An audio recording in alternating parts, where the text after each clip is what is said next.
विश्वजीत जी, आपके लिए है ये इनका पहला सवाल। यूट्यूब के ज़रिए सवाल भेजा है। 13 साल में लगभग 1.5 करोड़ रुपए इनको चाहिए। 45 की इनकी उम्र है और 4 साल से निवेश भी कर रहे हैं और लगभग कुछ 5,30,000 रुपये के आसपास इनका पैसा इकट्ठा हुआ है। 25,500 की ये SIP भी कर रहे हैं। फंड सिलेक्शन क्या सही है? SIP को क्या बढ़ाने की आवश्यकता है? SIP की डिटेल्स मेरे ख्याल से आपके पास होंगी विश्वजीत जी, क्या सलाह? नमस्कार कविता जी, मेरे पास शायद ये डिटेल्स है नहीं, बट मैंने ब्रॉडली देखा है कि ये फंड्स जो आप मेंशन कर रहे हैं काफी अच्छे फंड्स हैं, तो काफी डाइवर्सिफाइड पोर्टफोलियो है। तो क्या हेमंत जी आपके पास है ये सवाल?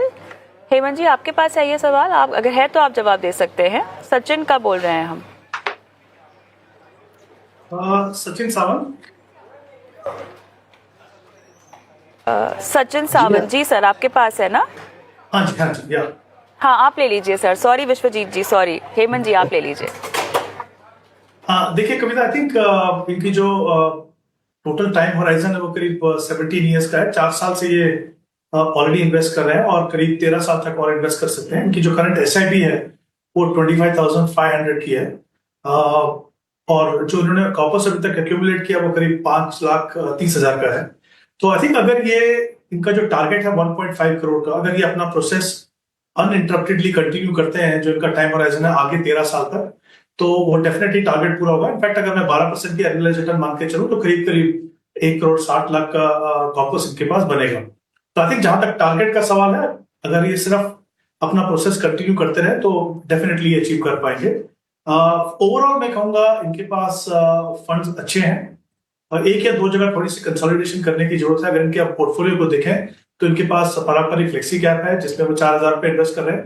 HDFC मल्टी कैप है, ICICI ब्लू चिप है और टाटा लार्ज एंड मिड है। तो यहाँ पे मुझे लगता है कि जो 1,500 इन्वेस्ट कर रहे हैं उसको आप बढ़ा दीजिए करीब 4,000 और निपॉन स्मॉल कैप में 2,500 का इन्वेस्ट कर रहे हैं, वो कंटिन्यू करिए। और मिड कैप में इनके पास SBI मिड कैप है, तो मुझे लगता है उसके सामने अगर मोतीलाल ओसवाल मिड कैप देखें तो वो बेहतर ऑप्शन होगी। ELSS के अंदर इनके पास दो फंड्स हैं। मुझे लगता है जो करंट फंड्स हैं इनके पोर्टफोलियो में उससे बेहतर फंड है, जैसे HDFC ELSS टैक्स सेवर और Motilal Oswal ELSS tax saver. Of course जो इनकी एग्जिस्टिंग इन्वेस्टमेंट है वो जब तक 3 साल का लॉक-इन पूरा नहीं होगा तब तक उसमें बदलाव नहीं कर सकते, लेकिन जो फ्रेश इन्वेस्टमेंट है और अगर ये ELSS के अंदर 6,000 रुपए कंटिन्यू करना चाहते हैं यहाँ से, तो मुझे लगता है ये दो फंड्स बेहतर होंगे। हालांकि मैं इनसे एग्री करता हूँ कि जब आप ELSS में इन्वेस्ट कर रहे हो तो एक से ज्यादा फंड हो एटलीस्ट, क्योंकि वो ऐसे कैटेगरी अगर उसका फंड एक अच्छा नहीं करा तो एटलीस्ट दो में से एक फंड तो एटलीस्ट अच्छा करेगा। तो दो फंड रखिए लेकिन बदलाव कीजिए, और बाकी जैसे मैंने कहा ब्रॉडली पोर्टफोलियो अच्छा है, सिर्फ एक बदलाव करने की जरूरत है। अगले दर्शक हमारे साथ फोन लाइन पर है रामकृष्ण शर्मा जी। नमस्कार, कैसे हैं सर? जी बढ़िया हूँ मैम, शुक्रिया। कहाँ से बोल रहे हैं? जम्मू से। जम्मू से। सारे हालात ठीक है सर वहाँ पर? आप सुरक्षित, आपका परिवार सुरक्षित? हाँ हाँ बस सब कुछ साहब आप ठीक ठाक है सर। चलिए सर, बताइए आपकी सहायता कैसे कर सकते हैं सर, पूछिए सर। मेरा एक रिटायरमेंट फंड है, वो 40,000 रुपया लगाया था कोई 10 साल पहले, तो अभी वो उसको मैं स्विच करना उसको कोई दूसरी स्कीम में, रिटायरमेंट फंड में। तो एक उसको करना, और एक मेरा टैक्स सेवर भी है, इसका रिलायंस का भी है, निपुण इंडिया का भी है, टैक्स सेवर है, तो उसको भी स्विच करना दूसरी स्कीम में। भाई पूछ रहा था STP लगा लूं कौन सी स्कीम में? आपको टैक्स सेवर का फायदा चाहिए? आपको टैक्स बेनिफिट चाहिए क्या? अभी भी आप ओल्ड टैक्स रेजिम में? हाँ, फ्री जोन है मेरे पास पड़े हुए, और ये रिटायरमेंट फंड भी बढ़ गया जा सकता है। हाँ, तो कितना साल हो गया है वो टैक्स सेवर स्कीम में निवेश किए हुए? आपने निवेश बंद कर दिया कि कर रहे हैं अभी भी? निवेश वो फ्री जोन है अभी इस वक्त, उसके कोई लॉक इन पीरियड नहीं है उनका। अच्छा ठीक है, बताते हैं क्या करना चाहिए। विश्वजीत जी, क्या आपके पास होगा इनका सवाल? जी जी बिल्कुल। कविता जी थोड़ी डिटेल्स कम थी तो, बट ब्रॉडली अगर देखें तो ऐसा समझ में आ रहा है कि इन्होंने निप्पॉन इंडियन रिटायरमेंट फंड में 10 साल से निवेश किया हुआ और 11-11.5% का रिटर्न देखने को मिला है। तो ये सुझाव चाह रहे हैं कि कुछ और कोई फंड्स पे कंसिडर करना चाहते हैं। तो मेरे हिसाब से क्योंकि मुझे आइडिया नहीं कि कब रिटायर होंगे या इनकी एज क्या है, बट ब्रॉडली अगर मार्केट सिनेरियो को देखें तो हाइब्रिड फंड इनके लिए काफी उचित रहेगा। तो मेरे हिसाब से HDFC का बैलेंस एडवांटेज फंड और ICICI प्रूडेंशियल का मल्टी एसेट फंड ये कंसिडर कर सकते हैं, जो कि एक आपको थोड़ा जोखिम भी उसमें कम रहेगा और रिटायरमेंट प्लानिंग के लिए आपके लिए अच्छा रहेगा, क्योंकि इसमें रिस्क थोड़ा सा कम है और इक्विटी का भी एक्सपोजर है, तो आपको एक अच्छा खासा रिटर्न देखने को मिल सकता है।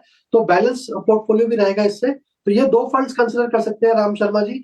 जो ईएलएसएस है, अगर उसमें 3 साल हो गए हैं तो, और अगर आपको टैक्स सेविंग नहीं करनी, क्योंकि नई टैक्स रिजीम में 12,75,000 तक आपको शायद कोई टैक्स सेविंग करने की आवश्यकता नहीं है, तो भी आप ये 2 फंड्स जो आपको सलाह दी जा रही है उसमें निवेश कर सकते हैं। तो मेरे हिसाब से ये जोखिम के हिसाब से भी और रिटायरमेंट प्लानिंग के हिसाब से काफी अच्छे फंड रहेंगे आपके। रामकृष्ण जी, आपको सलाह समझ में आई है? कुछ पूछना चाहते हैं आप? मैंने ना बाकी मैं रिटायर हो गया हूँ, मेरी अभी 70+ एज है, तो मैं तो इसको इस्तेमाल इस्तेमाल करना चाहता था। अच्छा, बताइए विश्वजीत जी, इतना रिस्क आप इनको लेने देंगे? ये रिटायर हो गए हैं कविता जी, ऐसा सुनने में आया। हाँ, 75 एज है इनकी, जैसे सुनने में आया मुझे। जी बिल्कुल राम शर्मा जी, आप ये फंड कंसिडर कर सकते हैं। अगर आपको, आपके पास बाकी इमरजेंसी प्लानिंग और बाकी कोई और रिस्क नहीं है या गोल, ऐसा गोल नहीं है जिसके लिए आपको बहुत आवश्यक पैसा चाहिए, तो आपको यहाँ पे अच्छे रिटर्न देखने को मिल सकते हैं। अदरवाइज आप डेट फंड में जा सकते हैं जहाँ पे आपको कोई रिस्क नहीं है, तो उस तरीके के फंड भी कंसिडर कर सकते हैं, जैसे कि आईसीआईसीआई प्रूडेंशियल का डायनेमिक बॉन्ड फंड ले सकते हैं। बट अभी मेरे हिसाब से अगर थोड़ा सा जोखिम आप उठा सकते हैं तो ये 2 फंड्स काफी अच्छे हैं। जो मैंने आईसीआईसीआई प्रूडेंशियल का मल्टी एसेट फंड बताया है राम शर्मा जी, इसमें आपको डेट भी मिलेगा, इक्विटी भी मिलेगा और गोल्ड जैसे कमोडिटीज में भी निवेश करने का मौका मिलेगा, तो एक डाइवर्सिफाइड एसेट क्लास मिलेगी, तो बहुत अच्छा रहेगा आपके लिए, उसमें कंसिडर करिए। All the best Sharma ji. Kishlay का सवाल लेंगे। नमस्कार। नमस्ते मैडम। जी सर, आप बताइए आपके फंड्स कौन कौन से हैं? मेरा फंड है जैसे एसबीआई कॉन्ट्रा फंड है, Nippon India small cap fund है, एसबीआई रिटायरमेंट बेनिफिट फंड है और Motilal Oswal mid cap fund है, SBI health care opportunity fund है, SBI Magnum children benefit fund है। टोटल इसका टोटल मैं 10,000 का SIP कर रहा हूँ और मेरा पोर्टफोलियो वैल्यू है मेरा 2,75,000 और हमको 15 साल में हमको 1.5 करोड़ चाहिए। स्टेप अप भी करेंगे आप SIP, राइट?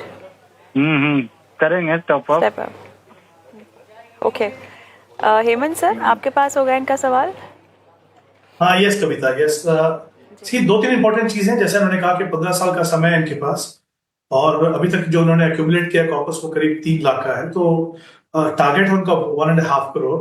मेरे हिसाब से जो डिटेल्स है मेरे पास उसमें 8,000 की SIP है इनकी। तो अगर ये कंटिन्यू करते हैं अनइंटरप्टेडली, अगर हम 12% का रिटर्न मान के चलते हैं तो करीब करीब 55 लाख का कॉर्पस बनेगा इनका। तो ऑब्वियसली जितना वो एक्यूमुलेट करना चाहते हैं और जितना वो कर पाएंगे इस इन्वेस्टमेंट से, उसमें काफी बड़ा गैप है। उसको पूरा करने के लिए उनको अपनी SIP को 20,000 रुपए से बढ़ाना होगा। बड़ा अमाउंट है ऑब्वियसली एज अगेंस्ट जितना वो अभी इन्वेस्ट कर रहे हैं, पर अच्छी बात यह है कि इनके पास समय है और जैसा इन्होंने कहा आखिर में कि अगर जरूरत पड़ी तो ये स्टेप अप भी कर सकते हैं, वो भी एक अच्छा तरीका है। अगर वो 15-20% से अपनी SIP को स्टेप अप करें तो वहां तक पहुंच पाएंगे। इसके अलावा अगर आप इनके पोर्टफोलियो को देखें, देखिए एक इसमें चिल्ड्रन फंड है, इसमें एक रिटायरमेंट फंड है और एक सेक्टर फंड भी है और बाकी जो दूसरे प्लेन वनीला डाइवर्सिफाइड फंड्स हैं। मेरा ये मानना है कि ये जो गोल बेस्ड फंड्स हैं जैसे चाइल्ड एजुकेशन और या फिर रिटायरमेंट वाले, देखिए कहीं ना कहीं एक तरफ से आपको मदद ये करता है कि आपका जो फोकस है वो गोल पे रहता है। आप हमेशा याद रखते हैं कि हमने किस पे इन्वेस्ट किया। बट अगर आप एक डिसिप्लिन इन्वेस्टर है, अगर आप अपने टाइम हराइजन को रिस्पेक्ट करके बने रहें, इन्वेस्ट करते रहें, तो जो अदर डाइवर्सिफाइड कैटेगरीज है वो मुझे लगता है वो बेटर ऑप्शन है, क्योंकि वहां पे फ्लेक्सिबिलिटी ज्यादा है, परफॉर्मेंस अच्छी होगी और काफी सारी चॉइसेस हैं आपके पास। तो मैं ये चाहूंगा कि थोड़ा सा पोर्टफोलियो को आप रीअलाइन कीजिए। SBI कॉन्ट्रा 1500 वो कंटिन्यू करते रहिए, निपॉन इंडिया स्मॉल कैप 1500 वो कंटिन्यू कर सकते हैं आप, और Motilal Oswal mid cap 1500 invest कीजिए और बाकी जो 3,500 है वो आप एक फ्लेक्सी कैप फंड ले लीजिए, क्योंकि बाकी सेगमेंट्स में आपका एक्सपोजर ऑलरेडी है, तो वो इन्वेस्ट को फ्लेक्सी कैप ले सकते हैं आप। तो कुल मिला के 4 फंड होंगे एज अगेंस्ट 6 या 7 फंड जो आपके पास है। और जैसा मैंने कहा कि उसको आप रीथिंक कीजिए कि अगर आप एक डिसिप्लिन इन्वेस्टर बने रह सकते हैं अपने टाइम होराइजन में, तो फिर ये जो वेल डाइवर्सिफाइड फंड्स है वो आपके चिल्ड्रन फंड या फिर रिटायरमेंट फंड से बेहतर रिटर्न दे सकते हैं।